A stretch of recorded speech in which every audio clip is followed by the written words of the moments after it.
Hi guys! It's me, ang ate mong singkit. For today's video, tayo ay pupunta sa Bansod.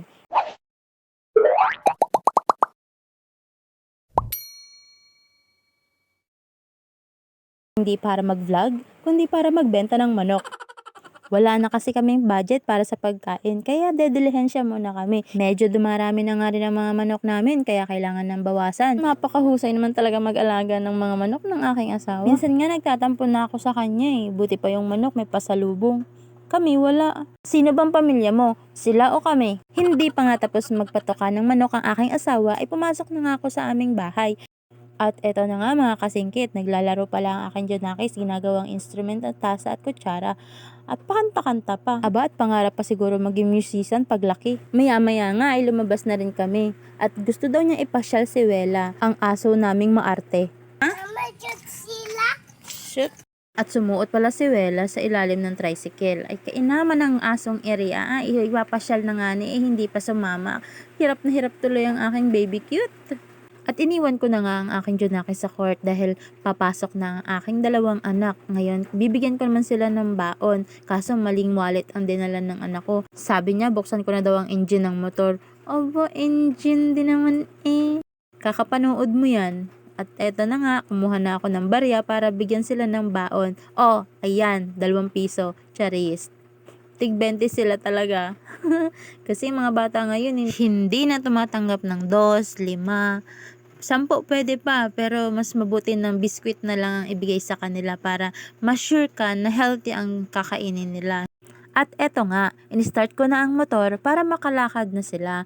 Maaga silang pumapasok, 6:30 pa lang, nasa school na sila. Ayaw nila nang nililate. Nasanay na sila na talagang maaga silang pumapasok. Alam nyo ba na sila na din ang nag-iintindi ng sarili nila?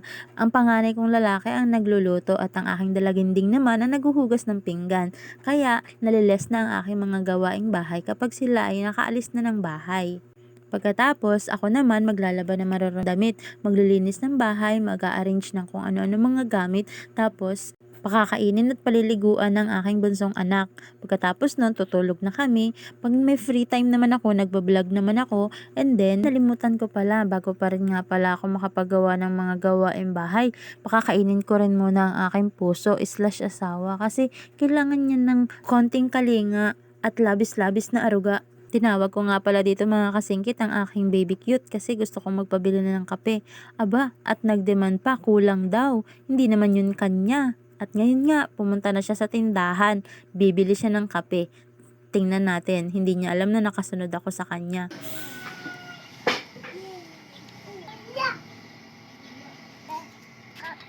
Kape?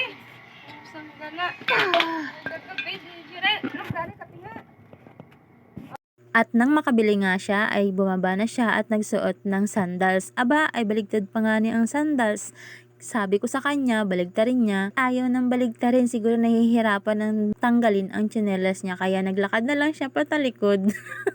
Pag uwi namin ay agad kong tinimpla ang kape na para sa aking puso. Medyo nainis ako dito kasi naalala ko na naman yung mga manok. Buti pa yung mga manok may pasalubong, ako wala. Tapos ngayon, hihingi-hingi ng kape.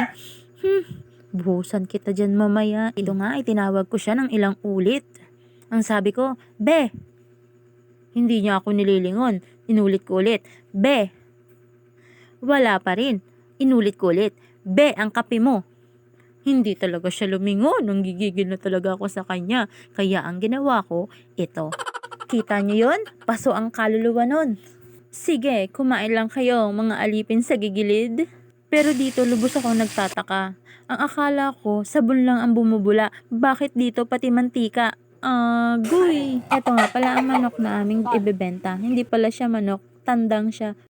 At nakarating na nga kami sa Bansud Oriental Mindoro na kung saan maraming malalawak na palayan. May mga maliliit na baboy at meron ding plastic na aso. Ay, si Gordy pala to, nakipag-friendship sa baboy. At dito ngayon napagkatawaan pa ang aking bunsong anak. Oh my God, isa siyang sirena.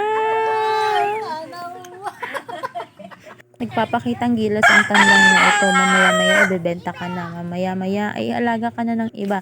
Mamaya-maya iiwan ka na namin sa kanila. At pagkatapos nga namin maibenta ang manok, umuwi na rin kami agad. Sana nag-enjoy kayo sa inyong panonood. Huwag niyong kalimutan mag-like, follow, and share ang ating video. See you on my next vlog!